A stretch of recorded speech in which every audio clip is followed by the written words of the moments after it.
અને એક મહત્વપૂર્ણ સમાચાર સામે આવી રહ્યા છે, કરીએ તેની પર નજર। વડોદરામાં હરણી એરપોર્ટથી બોમ્બથી ઉડાવી દેવાની ધમકી મળી છે। અજાણ્યા શખ્સે ઈમેલથી એરપોર્ટને બોમ્બથી ઉડાવવાની ધમકી આપી છે। ઈમેલ મારફતે આ ધમકી આપવામાં આવી છે। ધમકી મળતા એરપોર્ટ ઓથોરિટીએ તપાસ શરૂ કરી દીધી છે। તો વડોદરા એરપોર્ટને બોમ્બથી ઉડાવી દેવાની ધમકી શખ્સ દ્વારા આપવામાં આવી છે। હરણી એરપોર્ટને બોમ્બથી ઉડાવી દેવાની ધમકી ભર્યો ઈમેલ મળતા જ ઓથોરિટી અને તંત્ર એલર્ટ બન્યું છે।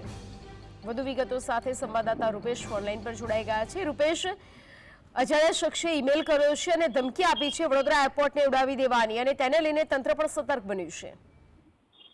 જી ચોક્કસ, આ વડોદરાનું હરણી હવાઈ મથક છે કે જે મધ્ય ગુજરાતનું એકમાત્ર હવાઈ મથક ગણાય છે અને જેને બોમ્બથી ઉડાવી દેવાની ધમકી મળી છે। તંત્ર એલર્ટ બની ગયું છે।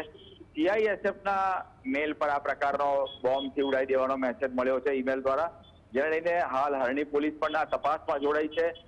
તંત્ર પણ એલર્ટ છે। પહેલેથી જો કે તંત્ર એલર્ટ જ હોય છે, પણ હવે વધુ સચેત બની ગયું છે તે ચોક્કસ કહી શકાય। જી રૂપેશ, પોલીસ દ્વારા હાલ કયા પ્રકારની કામગીરી કરવામાં આવી રહી છે? જે પોલીસ દ્વારા અત્યારે જે એરપોર્ટ છે એના તમામ જે વિસ્તારો છે, ખૂણાના જે વિસ્તારો હોય, અંતરાળીય વિસ્તાર હોય, તમામ જગ્યાએ કોઈ એવી વસ્તુ મુકાઈ છે કે શંકાસ્પદ વસ્તુઓ મુકાઈ છે કે કેમ, કોઈ અજાણ્યા શખ્સે કોઈ બીજી કઈ વસ્તુ, બેગ કે કશું અન્ય સામાન જાહેર માર્ગ પર મૂકી ગયો છે કે એમ રસ્તા પર કે લગેજમાં મૂકી ગયો છે, એટલે તમામ વસ્તુઓની ઝીણવટભરી તપાસ હાથ ધરાઈ રહી છે। જી, મુસાફરોમાં કેવો માહોલ હાલ જોવા મળી રહ્યો છે?